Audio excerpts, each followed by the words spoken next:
I'll give my footnotes to this and then make a closing statement, and we'll call it an evening. We've been on our feet for 2 hours. If you want to continue, we'll be happy to meet with you here.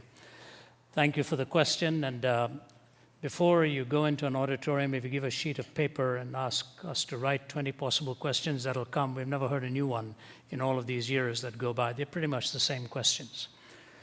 It's interesting that you began by saying, as an atheist, all of this has been disproved, and so you live with scientific materialism as your worldview. I studied under John Polkinghorne at Cambridge University. You probably know the name. One of the world's leading quantum physicists who came to exactly the opposite conclusion you did while being the dean at Queen's College, Cambridge, as a quantum physicist, taking the same data you did. So obviously, for a man of his intellectual ability to come to a different conclusion, one would either have to say he's totally stupid to come to that conclusion, or else his empirical basis. Please don't keep shaking your head. Let me finish so that you can come and talk afterwards. So allow us to concentrate what we are saying here. I want to read for you what David Berlinski says about the scientific naturalistic worldview. Do you know who he is? No. One of the world's leading physicists who is an agnostic, borders on atheism, but took issue with Richard Dawkins's book, The God Delusion, and wrote a book called The Devil's Delusion. Here's what he said. Has anyone ever provided proof for God's inexistence? Not even close. Has quantum cosmology explained the emergence of the universe or why it is here? Not even close. Have the sciences explained why our universe seems to be fine-tuned to allow for the existence of life? Not even close. This is Berlinski talking.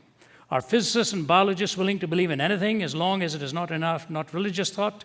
Close enough. Has rationalism and moral thought provided us with an understanding of what is good, what is right, and what is moral? Not close enough. Has secularism in the terrible 20th century been a force for good? Not even close to being close. Is there a narrow and oppressive orthodoxy of thought and opinion within the sciences? Close enough.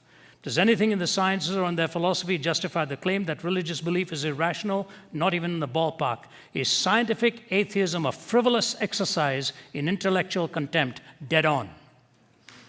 Now, I didn't say that, all right? I'm not quoting myself. Please give me your name, sir. Ethan. Ethan? Yes. Ethan, what you're wrestling with is not uncommon. Many people from a scientific and materialistic worldview will say what you've said and come to that conclusion. The problem is what you mispositioned was your concern between determinism and free will. Your application could have gone in many different directions, but you came to that one for some reason, which I was unfortunate, I think. At Cambridge, I listened to a talk at the Lady Mitchell Hall in 1990 by Stephen Hawking. As you know, he can't speak. He uses a speech synthesizer. His whole talk was on determinism and freedom. And you know what he concluded? That the tragedy with scientific materialism, if we take its assumptions, is that we are not free, we are totally determined. That was the world's leading physicist at that time saying, the very thing you're asking of the Christian faith, he pinned on your backs as scientific materialists. You can go right online and trace it. Lady Mitchell Hall, 1990, somewhere on March, April, May, that time I was in attendance. And he said, the only escape I have is since I don't know what has been determined, I may as well not be. The whole auditorium moaned and groaned with an escape hatch that he gave for himself after telling us that we were completely determined.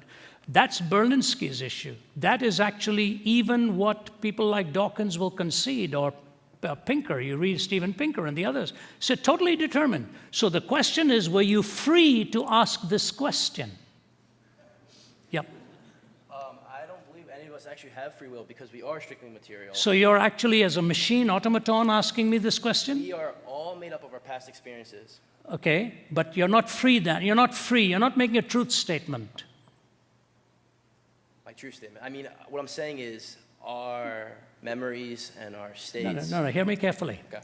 If you're totally determined, yes, you're pre-wired to think the way you do. Nature versus nurture, yes. Sorry? Nature versus nurture. Nature versus nurture. Yes.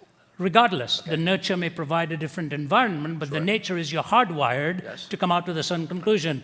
Out of flux, nothing but flux. You know, what you put into the computer, the ultimately is going to come out. But you have to ask yourself, are you making a truth claim? If you are making a truth claim, you're rising above the bondage of total subjectivity. And the moment you claim a truth claim, you're violating determinism. And so I just leave you with that. And let's meet afterwards. Hey, Ethan, we want to chat with you. You know, you're the kind of guy we come here for. So afterwards, you come here and we'll chat with you. Come here, give me a shake hand. Blessings, love. Thanks, buddy. Thank you.